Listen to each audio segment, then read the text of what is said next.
Hello students, last लेक्चरपर्यंत आपण काय बघितलं तर internal energy of a gas बघितली. आज त्याचं अजून थोडंसं पुढचं बघणार आहे. ओके, आता आपण काय बघणार आहे, how can internal energy of gas change. हे तुम्हाला लिहून घ्यायचं आहे. क्वेश्चन नंबर 16 मी PDF पाठवलेली आहे, त्याच्यात आहे बघा. Consider a gas filled in a cylinder fitted with a movable massless and frictionless piston at one end as shown in figure. Okay, आपल्याला काय दिलं आहे, एक सिलेंडर आहे. ओके, हे काय बघा, हे जे आहे हे काय आहे, सिलेंडर आहे. त्याच्यामध्ये हे जे डार्क कलर आहे तो काय, पिस्टन आहे. काय आहे, याला आपण म्हणतो पिस्टन म्हणतो. कसा आहे, हे मासलेस फ्रिक्शनलेस पिस्टन आहे. कसं आहे, मासलेस फ्रिक्शनलेस पिस्टन आहे. आणि ह्याच्यात जे गॅस आहे ती आपली काय फॉर्म करतं, सिस्टीम करते. मी तुम्हाला लास्ट 1-2 लेक्चरपूर्वी सांगितलेलं आहे, सिस्टीम काय असतं, सराउंडिंग काय असतं. सराउंडिंगलाच आपण काय म्हणतो, एन्व्हायरमेंट म्हणतो. काय म्हणतो, एन्व्हायरमेंट. ओके, सो हे सिस्टीम आहे. आता आपण काय करतो आहे बघा, let the temperature of the gas be TS and that of environment be TE. काय सांगतो आहे, temperature of gas is TS. Okay, म्हणजे ह्या ज्या गॅस आहे ही काय आपली सिस्टीम, म्हणून आपण त्याला TSनं डिनोट करतो आहे. आणि त्याचं काहीतरी टेम्परेचर आहे.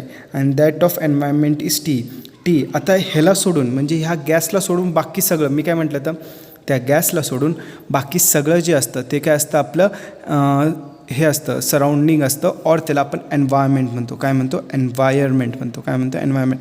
आणि त्याचं टेम्परेचर काय म्हणणार, TE म्हणणार. आता ह्याला सोडून हे जे बर्नर आहे हे आपलं काय झालं, एन्व्हायरमेंट झालं. काय झालं, एन्व्हायरमेंट. म्हणूनच आपण त्याचं टेम्परेचर TE म्हणतो. Okay, the cylinder can be brought into the contact with the source of heat such as the burner shown in the figure. म्हणजे आपण काय करतो, या सिलेंडरला एका बर्नरच्या कॉन्टॅक्टमध्ये आणतो. ॲज TE म्हणजे ह्याचं temperature is greater than TS, सिस्टीमच्या टेम्परेचरपेक्षा जास्त आहे. The temperature difference between the source of heat and the system will cause the flow of energy. Okay, काय होणार, ह्या दोघांच्या टेम्परेचर डिफरन्समुळं काय होणार की इथून एन्व्हायरमेंटमधून सोर्स सिस्टीममध्ये, ओके, एन्व्हायरमेंटमधून सिस्टीममध्ये आपल्या काय होईल, हीट फ्लो होईल. काय होईल, हीट फ्लो होईल. Okay, towards the cylinder. Okay, thus there will be increase in the internal energy of gas. म्हणून ह्याच्यात काय होईल, there will be increase in the internal energy of the gas. Okay, if the environment is at temperature lower than the gas. But suppose इथं मी ice cube ठेवला असता आणि हे 100 डिग्री सेल्शियसलाच आहे, तर एन्व्हायरमेंट तुमचं कूल असतं. बरोबर, एन्व्हायरमेंट तुमचं कूल असतं. दॅट इज TS, म्हणजे सिस्टीमचे तुमचं टेम्परेचर एन्व्हायरमेंटच्या टेम्परेचरपेक्षा जास्त असतं. The energy is transferred from the gas to the environment. मग काय झालं असतं, एनर्जी ट्रान्सफर झाली असती from gas to environment, from this gas to the cube, ice क्यूबला झाली असती. ओके, तर हे क्वेश्चन तुम्ही एक लिहून घ्यायचं. ओके, त्याच्यानंतर आज आपण डिस्कस करणार आहे हा क्वेश्चन नंबर 18 पण लिहून घ्यायचा आहे, PDF दिलेला असणार. Okay, describe an experiment perform to change the internal energy of a gas by doing work. Okay, बरं, आपल्याला काय करायचं आता, internal energy of a gas change करायची आहे बाय डुईंग वर्क. आत्ता जे चेंज केलं तर ह्याच्यात आपण वर्क नव्हतो करत. काय, वर्क नव्हतो करत. आत्ता काय करत होतो आपण, फक्त त्याला इंटरनल एनर्जी प्रोव्हाइड करत होतो. तिथं आपण कुठला फोर्स लावत नव्हतो, तिथं कुठलं डिस्प्लेसमेंट होत नव्हतं. बरोबर, बट ह्या केसमध्ये आपण काय करणार आहे, त्याचं फोर्स लावणार आहे, डिस्प्लेसमेंट होणार आहे. त्याच्यामुळं काय चेंज होतं. ओके, बघूया काय झालं. Consider a gas filled in a cylinder fitted with a movable massless and frictionless piston at one end. हे बघा, हे सिलेंडर आहे. ओके, ह्याच्यामध्ये हे जे आहे शेडेड पोर्शन, हे जे आहे ह्याला आपण पिस्टन म्हणतो. काय म्हणतो, पिस्टन म्हणतो. ओके, कसं आहे पिस्टन बघा, मुवेबल म्हणजे हे मूव्ह करू शकतो मागं पुढं. मासलेस आहे, ह्याचं काही मास नाही आहे. आणि फ्रिक्शनलेस आहे, म्हणजे ह्या सिलेंडर आणि ह्या पिस्टनमध्ये फ्रिक्शन नाही आहे. Okay, let the temperature of the gas be TS. बरं, ह्या गॅसचं टेम्परेचर काय, TS. बरं, TS का घेतो, कारण हे आपलं सिस्टीम आहे. आता काय आहे, सिस्टीम आहे. Okay, and that of environment म्हणजे ह्याला सोडून जे बाकीचं आहे ते काय, एन्व्हायरमेंट आहे. That be TE. त्याचं टेम्परेचर काय आहे, TE. The piston is push inside the cylinder quickly that the gas is compressed as shown in the figure. आपण काय करतो, एकदम जोरात ह्या जे पिस्टन आहे ह्याला पुश करतो. काय करतो, पुश करतो. काय करतो, पुश करतो. त्याच्यामुळं काय होतं, आता बघा इथं जी गॅस असणार ती कॉम्प्रेस होणार. काय होणार, गॅस काय होणार कॉम्प्रेस होणार. कॉम्प्रेस म्हणजे काय करणार दाबणे, काय होणार दाबणे. Okay.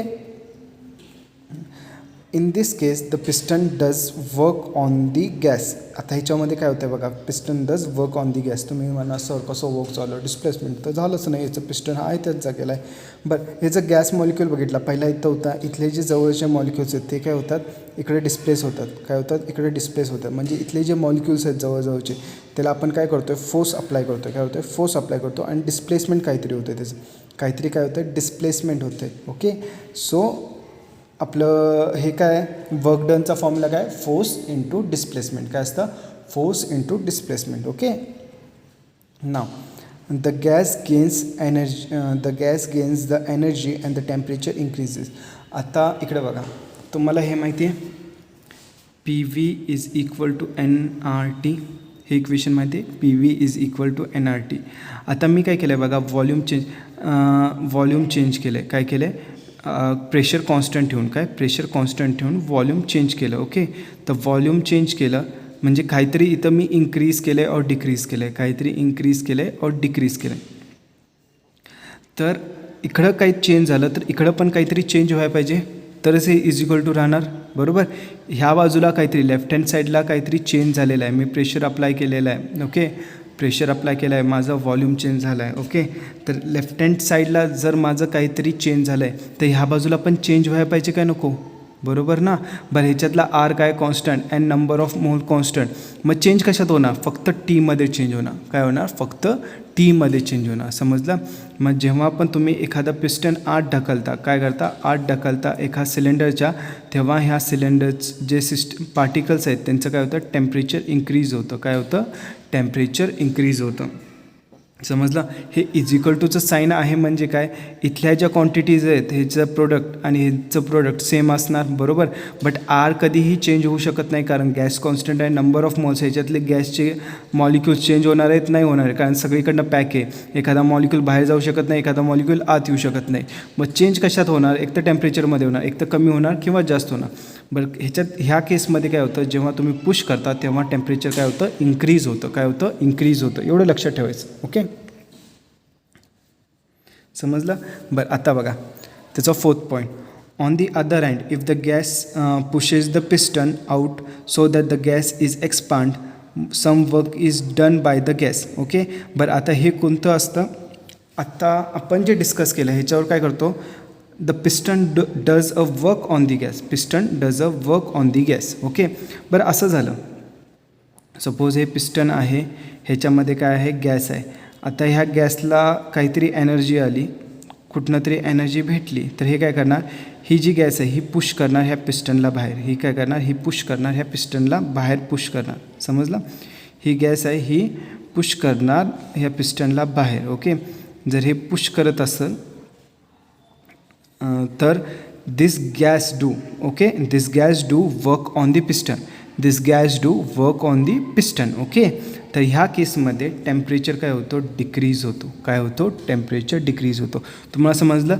This is work done on the system and this is work done by the system. हे काय आहे work done on the system आणि हे काय आहे work done by the system.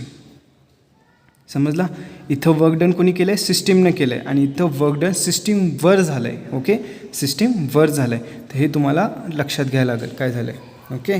बरं इथं बघा so that the gas is expand and some work done by the gas it loses some of its energy and the gas cools down. मी आत्ता सांगितलं ना टेम्परेचर काय होतं कमी होतं, काय होतं कमी होतं. समजलं. And this explains the internal energy. Last point काय बघा 7th. This explains that the internal energy of the gas can be change bye doing work. Okay. But आपण इंटरनल एनर्जी ऑफ गॅस कसं करू शकतो बाय डुईंग वर्क चेंज करू शकतो. Okay. Bye doing work change करू शकतो. बरं आजच्या पुरतं इतकंच. आपण उद्या अजून इंटरनल एनर्जीचं आपण NCERT लेवलचं बघूया. इंटरनल एनर्जी ॲक्च्युली काय असते कशी होते. ओके.